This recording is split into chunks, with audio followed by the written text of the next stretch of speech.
Hi everybody, it's Gareth from Gareth's Vape Reviews, maybe even to be called Vape Dogs Vapes, who knows, changes in the future.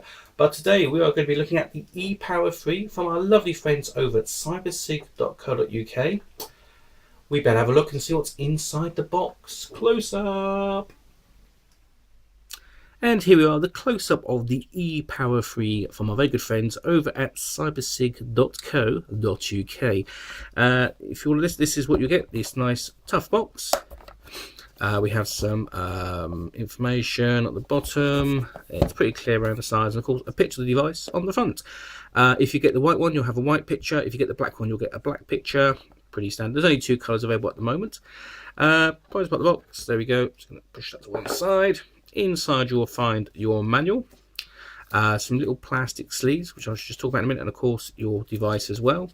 With the manual, as always, please read the manual. It's not a huge manual, it's not too difficult, but read it anyway, just so you know what's going on. But we will run through the operations through on this video bit. So there we go, the manual. Right, you'll also get some little plastic sleeves, two of these. These go on the front and back of the unit. I would recommend you put them on straight away, because while it's clean and tidy, putting these on is then a little bit easier. If you've been using it for a few days, then try and put them on. You will have fun and games. They're almost like the ones that go on the front of phones, but I've put mine on. That's just the backing sheet, and they come in a little plastic envelope like this. So there you go. Right, the unit itself comes in the box. As you can see, you have a beauty ring, or adapter, what you want to call it, standard Ego one. If you've got yours already, you can use them, because it is very much a standard 510 Ego adapter on here. And there's the unit itself, but we will compare this. There's a little bit more in the box. There's a little tab here. Just grab that, pull it open, reach inside, and you'll find, of course, the multi-function lead that we all know and love. And if you've had an e-Power 2, it's exactly the same, and I think you can get spare ones from the site as well. Right, so I'm just going to pop the old beauty ring on here. As you can see, the top of this is no longer recessed. It is directly on the top, so that now means tanks, any size tank can fit on there, you know, a big air one or a little tiny one, up to you. The lead itself, as you can see, has the usual, if I get this correctly, the new style Apple products, the old style Apple products, and of course the micro USB, which works with quite a few other products. Now this will go into the charging port here. Here you have a USB out and you have a USB in. This goes in here quite simply, or get it around the right way does help, like so. And of course this lead will then plug into your computer or mains adapter. I'd recommend a mains adapter, and that will then charge the unit up, and it will tell you on display the charging status, so nice and easy to use. And of course this same adapter will come out of here. You can then plug it into the USB here, and now this will allow you to charge different products up. So you can actually use this as a battery pack, which I believe the e-Power 2 could do just as well. So yes, that is pretty standard, and I have covered that in other videos.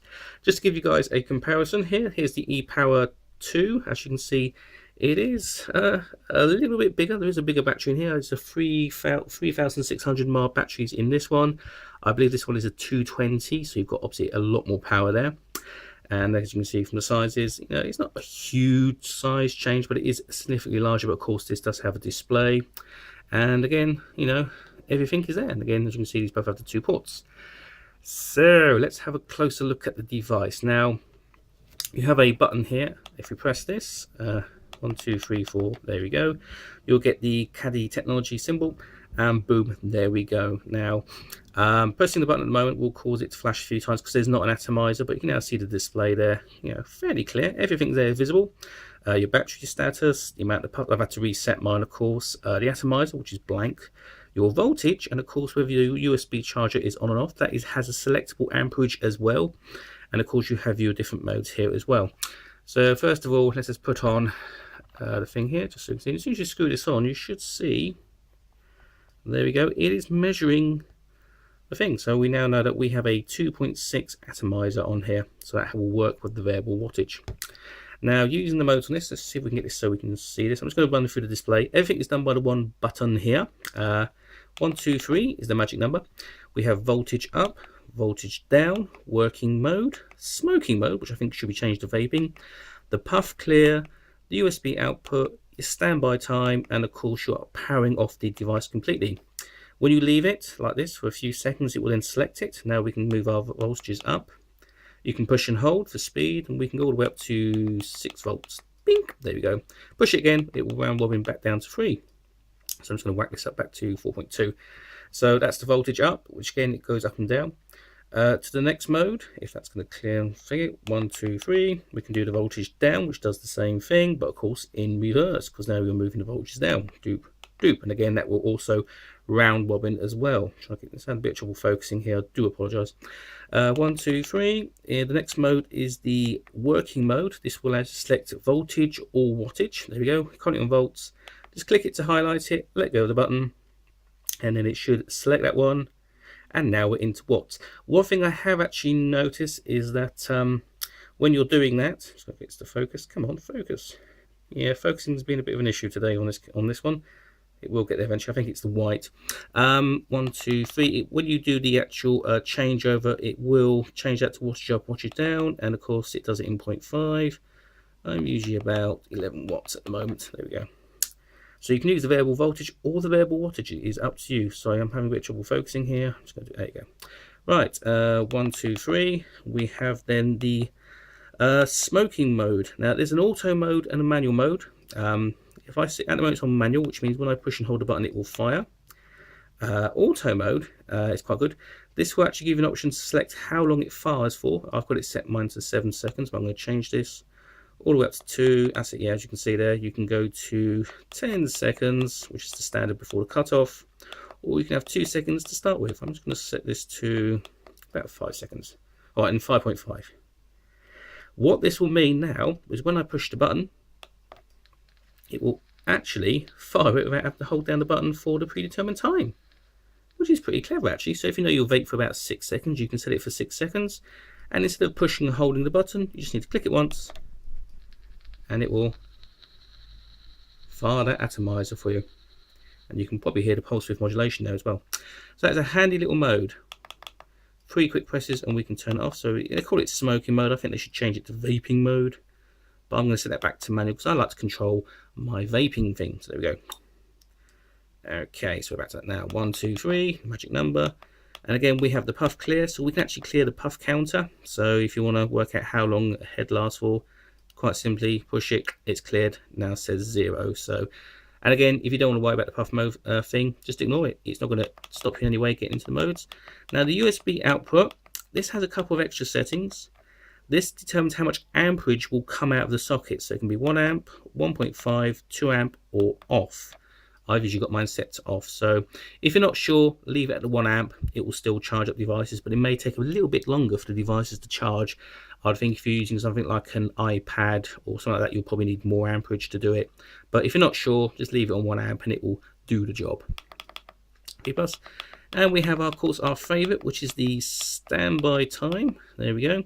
That's how long it takes before this display sort of switches off. It could be 5 seconds, 10 seconds, 15, 30 seconds, a minute, 2 minutes, or 5 minutes.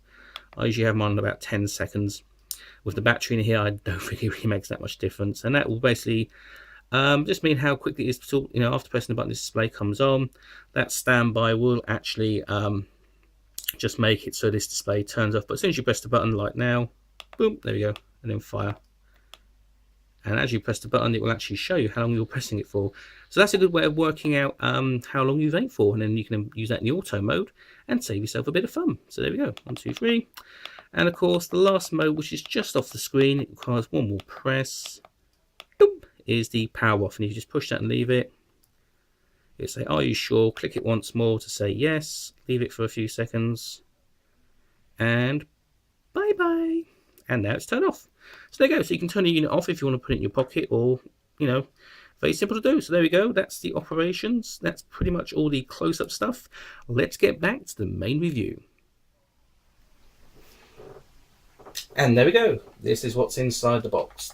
Let's turn this on. Yes, as you can see, a box mod by our very good friends over at CyberSig. Quite a neat little fellow, actually, have to admit. Now, as you saw from the actual close-ups, very good menuing system on this, I have to admit. Having a display like this is actually really kind of nice. The fact that you can look at the display and see everything on there straight away makes life a lot easier. And of course, how does it vape? Well, let's have a little vape on this. Again, we have this nice little button here seems to suit the thumber, but you can actually use it in either hand, and it's sort of, that button pretty much fits in for your thumb. However, if you're a person who prefers to use their finger, it becomes a little bit more tricky. So I think most people are probably going to use their thumb on this one, but let's have an old toot on this and see what it's like.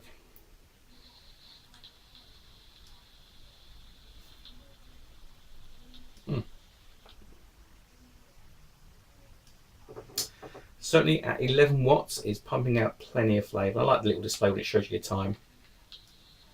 And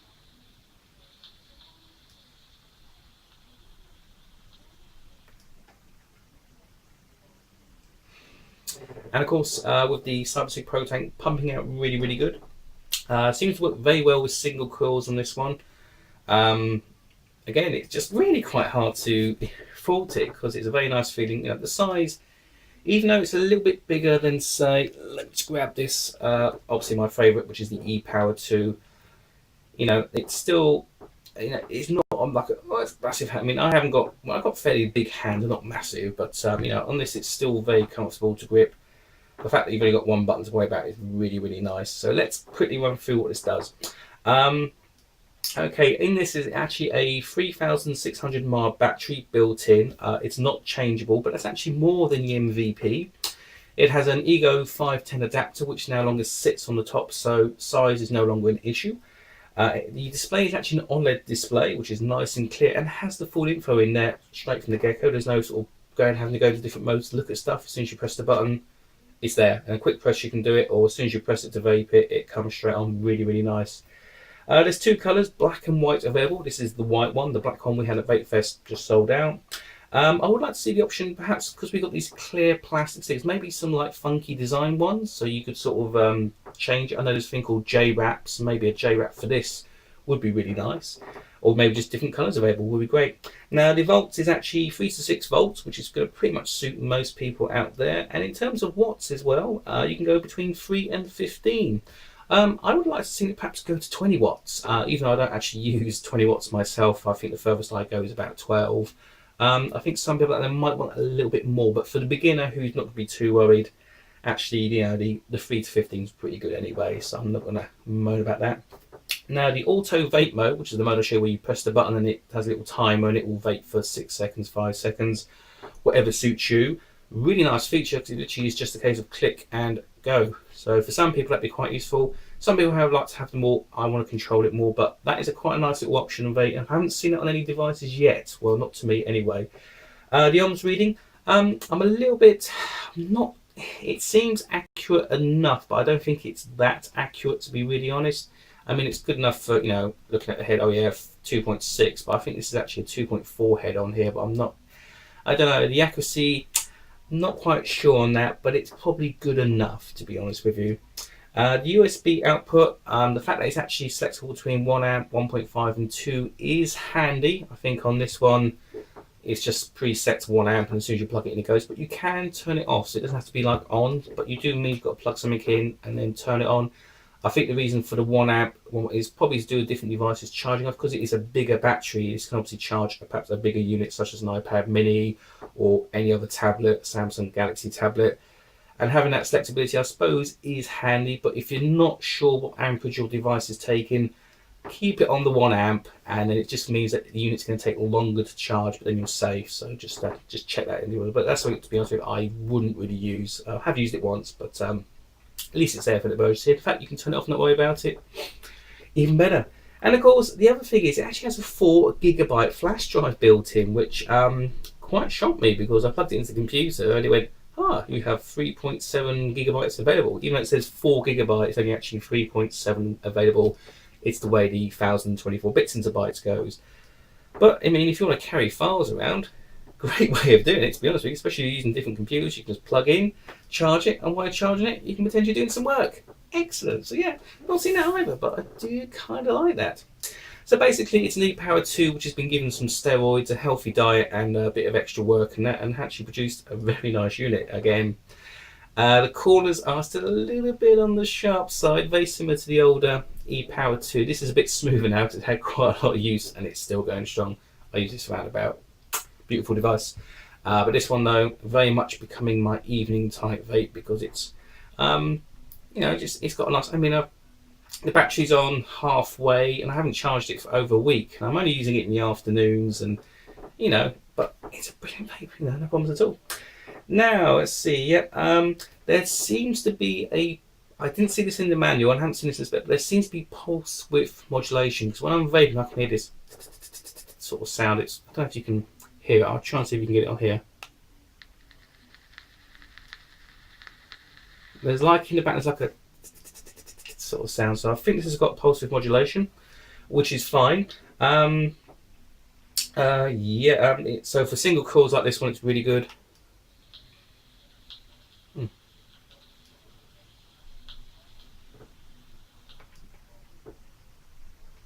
Can't fault it at all. But if I use a dual coil, I do find I need to bump the wattage up a little bit. Now I think that's probably natural because obviously you've got two coils as opposed to one, and I think maybe the autos, the way that variable wattage works. I've got to do this at 11 watts, and this is a cold, so this might need a few preps.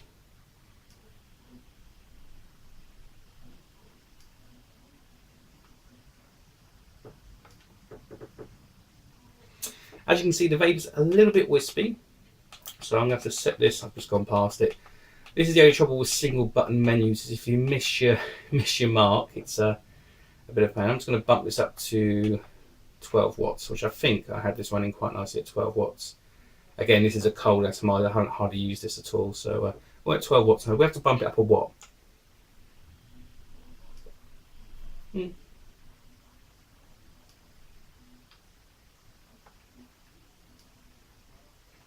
A little bit better, still a little bit wispy, but the flavour's there, I have to admit. And again, this is the Anakin Jokel, so I might even have to 1, 2, 3. Thank you. There you go. I'm going to bump this up to 30. Actually, let's put this up to maximum. Let's go to 15 watts, Captain. Okay, we're on 15 watts. The furthest we can go. Dual coil Anakin. Let's see what this does now.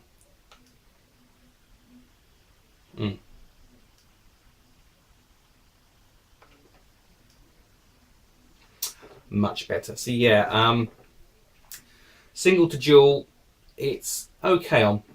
I still feel it's. I think that's a 2 ohm. Yeah, it's got a 2 ohm atomizer in here as well, but it's dual coil. So I think when it comes to dual coil stuff, and I think because of that pulse width modulation, it's still working, but it just feels to me like I'm having to put the wattage up harder than what I should. That could be down to the little board that's in here, perhaps, but once you've got it on 15, it's fine. But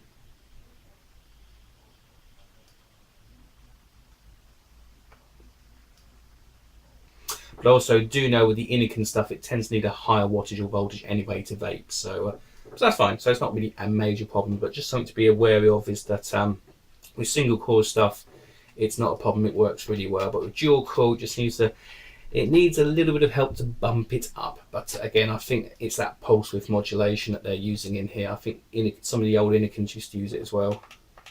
I'm just going to put the wattage back down now because this is a single coil. But on a single coil, it's working great at 12. So again, it's down to personal taste and that. So let's see if that's all okay. If the wattage is kept up.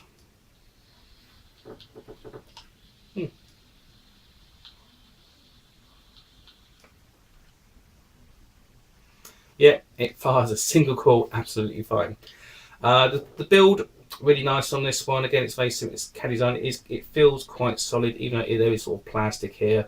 I think the metal gives it a bit of weight and solidity. The other thing I noticed as well is a little screw on the bottom here. And so when you put the unit down, I have got a tiny bit of a wobble. I don't know if it's because of mine, but I tried screwing the screw back in, but it seems to be poking out a little bit and sort of, it will stand, but it's not. It's a little bit wobbly, but I think that's just down to my screw. I think that's just a one-off thing. I think the others were fine, because I know the ones we had at Vape Fest, they were standing absolutely perfectly. So I think it's just because I've got the one with the slightly dodgy screw, which can happen, but a little bit of filing will soon get rid of that. And yeah, so like I say, the other thing I did notice is when it's actually, and again, I think this is the pulse width modulation, is when it's firing, it takes a few seconds before the heat element gets quite warm. Whereas on something like, say, a standard Ego, it seems to pow go there. But I will say, probably by doing that, it's not putting the little coil in the head under too much stress. It's sort of easing it up and then bringing it back as well, where some units tend to go pow and just, you know, punch the voltage through there. So I think that's going to help your cools a little bit as well. But you know, by the time you push the button, get it to your mouth.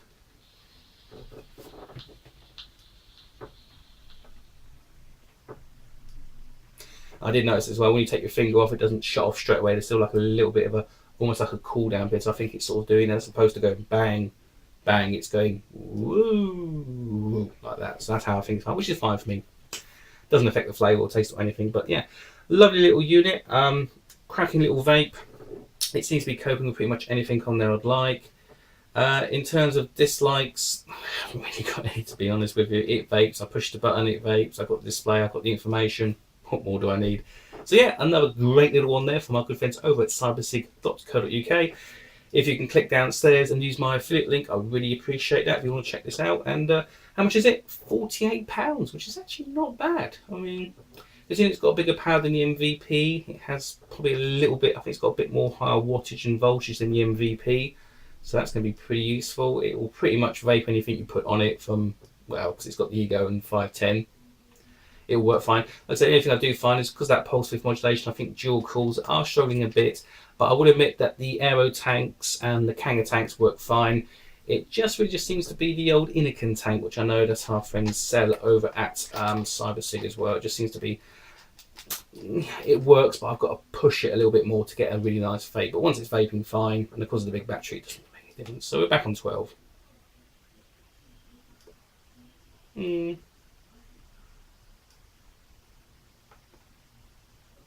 I think that's vaping okay now. Perhaps it's a cold coil, I don't know. But Aero tanks and Kanga stuff works really, really good on this, so I'm not too fussed. But still a lovely vape. And again, we had a few of these at Vape Fest as well, and the guys sent me down, which I have done a review of this as well, and it works absolutely fine.